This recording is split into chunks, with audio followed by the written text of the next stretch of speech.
જંતુનાશક કે ફૂગનાશક દવા ખરીદવા જઈએ છીએ ત્યારે આપણે દવાની કિંમત અને કઈ કંપનીની દવા છે અથવા તો એની બ્રાન્ડ શું છે આ ત્રણ જ વસ્તુ જોઈએ છે. પણ આપણે ધ્યાનથી જોશું તો આપણે જે દવા ખરીદીએ છીએ એની થેલી ઉપર કે એની બોટલ ઉપર ઘણી બધી વસ્તુઓ નાના નાના અક્ષરે લખેલી હોય છે.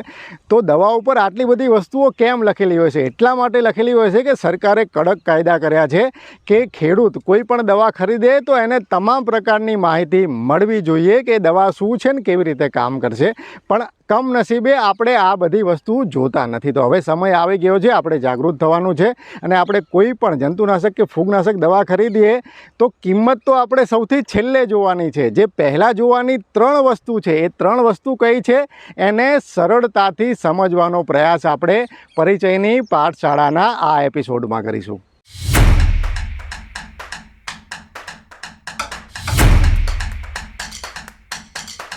ખેતીના 5 પ્રશ્નોનું સમાધાન એટલે Pran. A product by Somnath Demeter Agritron limited. દવાની બોટલ પર આટલું મોટું મહાભારત લખેલું હોય છે તો આ મહાભારત કેમ લખેલું હોય છે અને જ્યારે કોઈ ખેડૂત દવા ખરીદવા જાય ત્યારે કઈ ત્રણ બાબતો ખેડૂતોએ દવાની બોટલ પર લખેલી છે એ ચકાસવી જોઈએ. એ મુદ્દાને આપણે સમજશું ને એ મુદ્દાને સમજવા માટે આપણી સાથે પરિચયભાઈ કમથાણા જોડાઈ ગયા છે. પરિચયભાઈ, સ્વાગત છે તમારું. આજે આપણે દવાની બોટલો લઈને ભેગા થયા છીએ. જે લગભગ મોટાભાગના ખેડૂતોને, તમામ ખેડૂતોને આ બોટલોની જરૂર પડતી હોય છે અને એટલું બધું અહીંયા લખેલું હોય છે કે ચશ્મા સિવાય તો કે બિલોરી કાચ સિવાય એને દેખાય પણ નહીં. તો આટલું બધું પહેલાં તો કેમ લખેલું હોય છે એ પણ સમજીશું. પણ સૌથી પહેલાં આપણે ખેડૂતોને સૌથી પહેલાં મહત્ત્વની વાત પહેલાં કહી દેવી છે. તો પહેલાં તો એ જણાવો કે ત્રણ બાબતોની આપણે ચર્ચા કરવાની છે. તો સૌથી પહેલાં જ્યારે ખેડૂત દવા લેવા જાય છે તો પહેલી બાબત એને દવાની બોટલ ઉપર લખેલી છે એ કઈ ચકાસવી જોઈએ? નમસ્કાર હર્ષદભાઈ. કોઈ પણ દવા, હર્ષદભાઈ, જે દવા ખેતી માટે વપરાય છે એ દવા સેન્ટ્રલ ઇન્સેક્ટિસાઇડ બોર્ડના નિયમોને આધાર હોય છે. એટલે દવા, કોઈ પણ દવા હોય છે તો એમાં ખેડૂતને ધ્યાન રાખવાનું છે કે એ રજિસ્ટર્ડ દવા હોવી જોઈએ. રજિસ્ટર્ડ દવા એટલે કે જે સેન્ટ્રલ ઇન્સેક્ટિસાઇડ બોર્ડ છે દિલ્હી, એનાથી રજિસ્ટર્ડ. એમાં રજિસ્ટ્રેશનમાં શું ધ્યાન રાખવાનું છે કે દવા જ્યારે કોઈ પણ લેશે ત્યારે એમાં મેન્યુફેક્ચર લાઇસન્સ નંબર લખેલું હોવું જોઈએ. જનરલી આજકાલ બહુ બધી XYZ કંપની લખીને અને બોટલ બનાવીને તમને આપી દે, પણ જો લાઇસન્સ નંબર લખેલું હશે તો એ સ્ટાન્ડર્ડ કંપની હશે જેને સેન્ટ્રલ ઇન્સેક્ટિસાઇડ બોર્ડથી લાઇસન્સ, દવા બનાવવાનો લાઇસન્સ લીધેલો હોય. બીજું કે આ દવા ઉપર ટેકનિકલ લખેલો હોવો જોઈએ.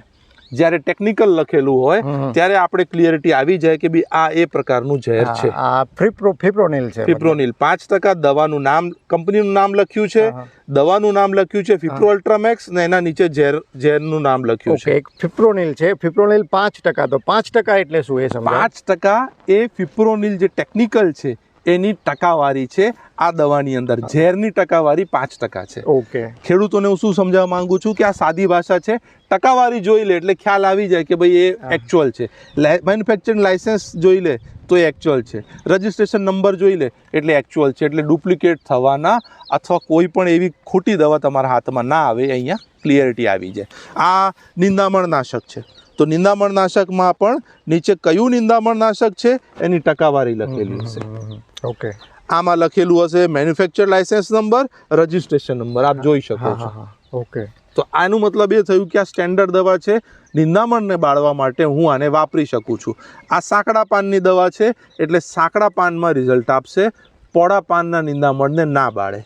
એટલે એ માહિતી આપણા પાસે હોવી જોઈએ કે મારું સાંકડા પાન માટે બાળવું છે, આ સાંકડા પાન છે, અને પોળા પાન માટે બીજી દવા આવશે કે બીજું ઝેર આવશે, બીજું નિંદામણનાશક આવશે. હવે અહીંયા બીજું લખ્યું હોય છે SC લખ્યું છે, પેલામાં EC લખ્યું છે. સરસ. તો આ જે છે એ કેમ લખેલા હોય છે?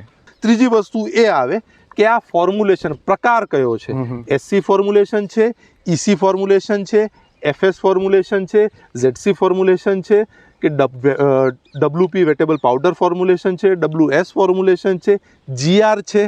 એ બધા પ્રકાર જોઈ લેવાનું કે પ્રકાર કયું છે. પ્રકારથી થોડીક મારણ ક્ષમતા અને વાપરવાની શું સિસ્ટમથી વાપર. GR હોય તો GR એટલે કે ગ્રેન્યુઅલ્સ હશે. ગ્રેન્યુઅલ્સ એટલે કે એને બ્રોડકાસ્ટિંગ કરવું પડે, પૂખવું પડે. એને પંપમાં ઓગાડીને તમારે નથી વાપરવાનું. વેટેબલ પાવડર હોય તો એને પંપમાં ઓગાળવો પડે. EC ફોર્મ્યુલેશન હોય તો પાણીમાં એને ઓગાળીને વાપરવું પડે. SC ફોર્મ્યુલેશન હોય તો પાણીમાં ઓગાળીને વાપરવું પડે. FS હોય તો તમે એને પટમાં વાપરી શકો છો. ઓકે. ફ્લોએબલ સ્લરી કહેવાય. એટલે આ પ્રમાણે પ્રકાર હોય છે. ઝેરનું નામ લખ્યું છે, ઝેરની ટકાવારી લખી છે અને આગળ પ્રકાર લખ્યું છે SCEC. તમારા હાથમાં છે એ ફૂગનાશક છે. એટલે પાન ઉપર આવતા રોગો, થકોમાં આવતા રોગો, સફેદ ફૂગ, કાળી ફૂગ, રસ્ટનો પ્રોબ્લેમ, એવા પ્રશ્ન માટે આ ફૂગનાશક વાપરવામાં આવે.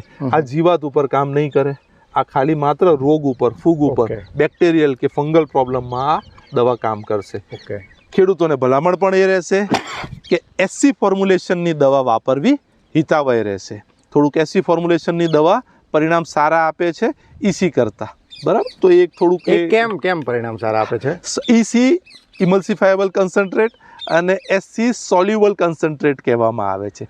સોલ્યુબલ કન્સન્ટ્રેટ એટલે કે જે એના પાર્ટિકલ્સ છે, જ્યારે ઝેર તૈયાર કરી રહ્યા છીએ, જ્યારે ટેકનિકલ તૈયાર કરી રહ્યા છે, જ્યારે ફોર્મ્યુલેશન તૈયાર કરી રહ્યા છે, તો SC ફોર્મ્યુલેશનમાં એ જે પાર્ટિકલ્સ છે બહુ સારી રીતે મિક્સ થઈ જાય.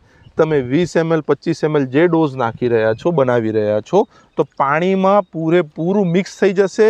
જ્યારે પાંદડા ઉપર આવશે ત્યારે પાંદડા ઉપર પસરી જશે અને પાંદડામાં શોષાઈ જશે. એટલે SC ફોર્મ્યુલેશન આમ કામ એફિકેસી જે છે એની અસરકારકતા સારી રહેશે.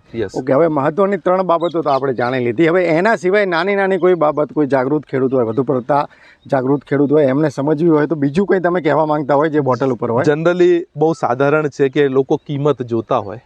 તો કિંમત તો ઠીક છે કે ભાઈ, હું પણ જ્યારે કોઈ વસ્તુ ખરીદવા જાઉં તો કિંમત તો જોતો જાઉં છું, પણ કિંમત સાથે મેં તમને જે 2-3 વસ્તુ કીધી, manufacturing licence number, registration number વત્તા manufactured date, batch number, manufactured date અને એક્સપાયરી ડેટ, આ બધા ટેકનિકલો 1 વર્ષ, 1.5 વર્ષ, 2 વર્ષ સુધીના એક્સપાયરીના હોય છે.